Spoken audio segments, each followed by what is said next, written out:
नमस्कार दोस्तों, स्वागत है आपका हमारे YouTube चैनल में। कहानी में आगे बढ़ने से पहले आप हमारे चैनल को सब्सक्राइब जरूर करें और बेल आइकन पर क्लिक करें ताकि आने वाली कहानी की नोटिफिकेशन आपके पास पहुंच जाए। कहानी पसंद आए तो लाइक ज़रूर करें और कमेंट करके हमें बताएं कि आपको हमारी कहानी कैसी लगती है। तो चलिए बढ़ते हैं कहानी की ओर। ममता ग्रेजुएट थी। वह पढ़ी लिखी एक समझदार महिला थी। व्यवहार की भी काफ़ी अच्छी थी। ममता लंबी चौड़ी गोरी पूरे मोहल्ले में औरतों से सुंदर थी। ममता को अपनों से बड़ों का आदर और छोटों का सम्मान करना काफ़ी अच्छे से आता था। परंतु ममता की सास काफ़ी दुष्ट स्वभाव की थी। वह हमेशा ममता को ताने मारती। ममता की सास अपने बेटे को भी हमेशा ममता के खिलाफ भड़काते रहती, जिस कारण ममता का पति भी ममता की छोटी छोटी गलतियों पर मारते पीटते रहता।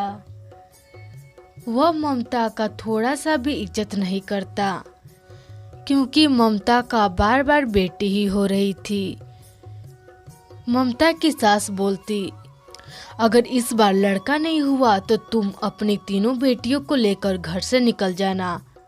मैं अपने बेटे की दूसरी शादी करूंगी। इतनी पढ़ी लिखी होने के बाद भी ममता उनके अत्याचारों को सहन करती। गांव की औरतें ममता की सास को समझाती कि अगर इसकी बेटियां ही हो रही तो इसमें तुम्हारी बहू का क्या दोष है। फिर भी ममता की सास को अपने बेटे का वंश ही चाहिए था। जब ममता का चौथा बच्चा हुआ तो वो भी बेटी ही थी। जैसे ही ममता के पति और उसकी सास को पता चला कि फिर से बेटी ही हुई है तो वे ममता को हॉस्पिटल में ही छोड़कर चले गए।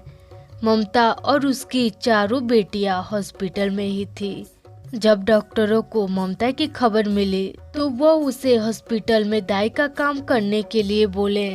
ममता अपने चारों बेटियों के लिए दाई का काम करने के लिए तैयार हो गई। डॉक्टरों ने उसे सरकारी क्वार्टर भी दिलवाया। ममता गोद में अपनी छोटी बेटी को लिए हॉस्पिटल में दाई का काम करती।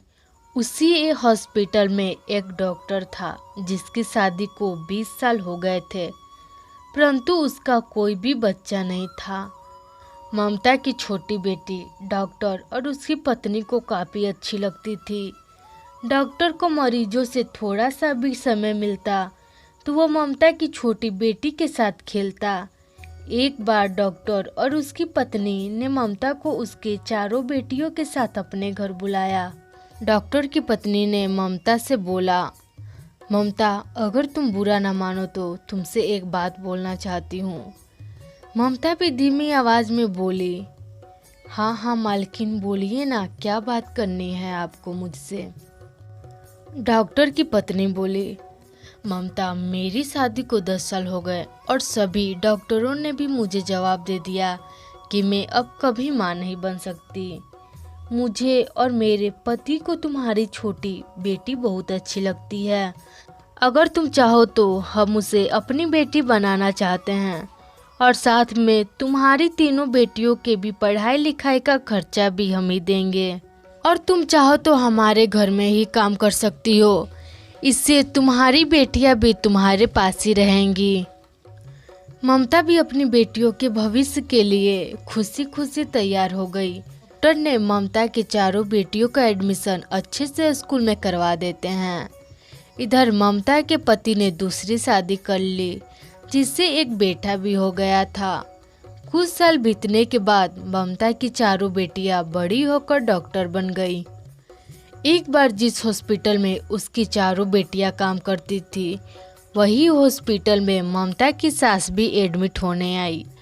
उसकी सास की दूसरी बहू के बेटे यानी उसके पोते ने अपनी दादी का पैर डंडे से मारकर तोड़ दिया था। बुढ़िया का इलाज उसकी पोतिया ही कर रही थी, पर ना ही बुढ़िया ने अपनी पोतियों को पहचाना और ना ही लड़कियों ने अपनी दादी को। उसी दिन ममता भी किसी काम से हॉस्पिटल आई। ममता अपनी सास को देखकर उनके पास गई।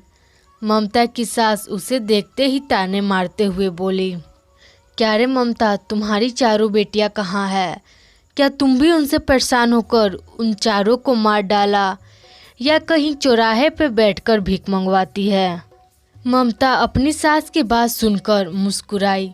तभी उसकी चारों बेटियां ममता के पास आकर बोली, अरे माँ, आप यहाँ। ममता की सास के होश उड़ गए।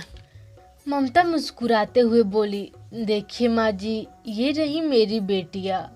उसकी सास को अपने किए पर बहुत शर्म आया, क्योंकि जिस पोते के लिए उसने चारों पोतियों को घर से निकाला था, आज उसी ने उसको डंडे से मारकर उसका पैर तोड़ा।